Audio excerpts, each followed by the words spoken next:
नमस्ते बच्चों। Good morning. Good morning everyone.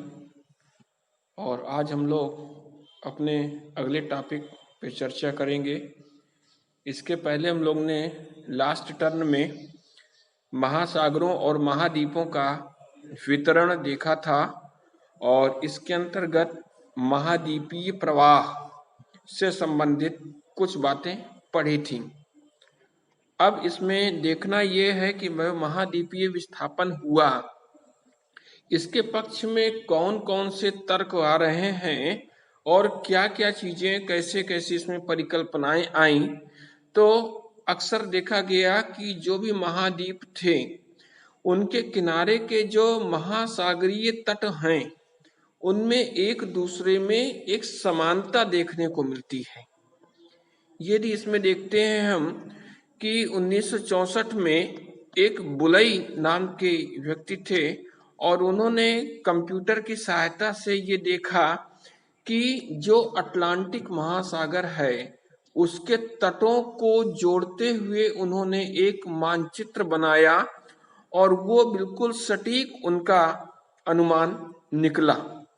ठीक इसी तरह महासागरों के पार जो भी चट्टानें हैं, दोनों महाद्वीपों के बीच में जो भी महासागर हैं उनके किनारों की जो भी चट्टानें हैं उनकी आयु में समानता मिली है। और वर्तमान समय में जो रेडियोमेट्रिक काल है और उसमें जो समय निर्धारण करने की विधि है उसमें ये अंदाज लगाया गया कि चट्टानों का जो निर्माण हुआ था वो एक ही समय में हुआ था और शैलों के जो गुण मिलते हैं तटों के निर्माण में उसमें ब्राजील का तट और पश्चिमी अफ्रीका के तट की जो शैल हैं आपस में वो मेल खा रही हैं और ये शैलें किस काल की हैं? जुरासिक काल की हैं। ये जुरासिक काल की हैं। इसके अलावा टिलाइट एक चीज और इसमें मिल रही है, टिलाइट। अब ये टिलाइट क्या है? हिमानी के निक्षेप के कारण जो भी आग्नेय शैल बनी होती है उसको हम क्या कहते हैं? टिलाइट कहते हैं। तो भारत में जो पाई जाने वाली गोंडवाना निक्षेप से जो टिलाइट बनी हुई हैं वो खास करके अफ्रीका, फॉकलैंड, मेडागास्कर, अंटार्कटिका और ऑस्ट्रेलिया में जो भी विस्थापन के बाद बनी हुई चट्टानें हैं वो एक दूसरे से मेल खा रही हैं। इसके अलावा और क्या तर्क दिए जा सकते हैं? प्लेसर निक्षेप की भी बात करते हैं हम। अब ये प्लेसर निक्षेप क्या है? जो घाना तट है अफ्रीका में वहां पे सोने के निक्षेप पाए जाते हैं, सोने की खानें मिलती हैं और ठीक इसी तरह जो सोने की शिराएं हैं, वेन्स हैं चट्टानों के बीच में, वो ब्राजील में भी मिलती हैं। तो ये निर्णय किया गया कि दोनों कभी न कभी घाना और ब्राजील कभी न कभी आपस में ये परस्पर जुड़े होने के प्रमाण मिलते हैं। बाद में ये विखंडित हो गए थे।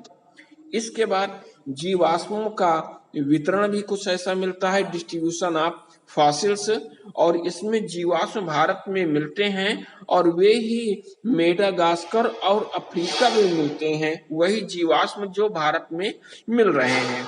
और मेडोसारस छोटे रेंगने वाले ऐसे जीव हैं जो ब्राजील और दक्षिणी अफ्रीका के केप प्रांत में ये पाए जाते हैं जो कभी एक साथ थे।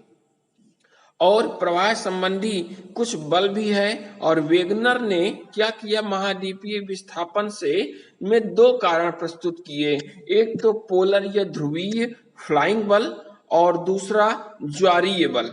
इस दो बल का इन्होंने प्रतिपादन भी किया और इसमें कहा कि जो ध्रुवीय फ्लाइंग बल होता है वो पृथ्वी की घूर्णन गति से जुड़ा हुआ है, जबकि ज्वारीय बल सूर्य और चंद्रमा की आकर्षण शक्ति से संबंधित है। और इसी तरह ये दोनों बल ही महाद्वीपों के विस्थापन का कारण बने।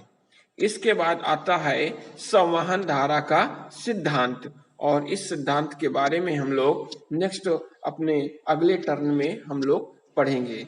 ये सभी के नोट्स आप लोग बना लीजिएगा और कॉलेज आकर के जो भी रजिस्ट्रेशन का काम है उसको आप लोग आते समय निकाल करके कर लीजिए अपने साथ, या अपने गार्जियन के साथ आप स्वयं आ जाइए। और उसके बाद जो है जो भी आपका ड्यूज है, जो फीस बकाया है, वो भी आप क्लियर कर लीजिए और कॉपी अपनी चेक करा लीजिए।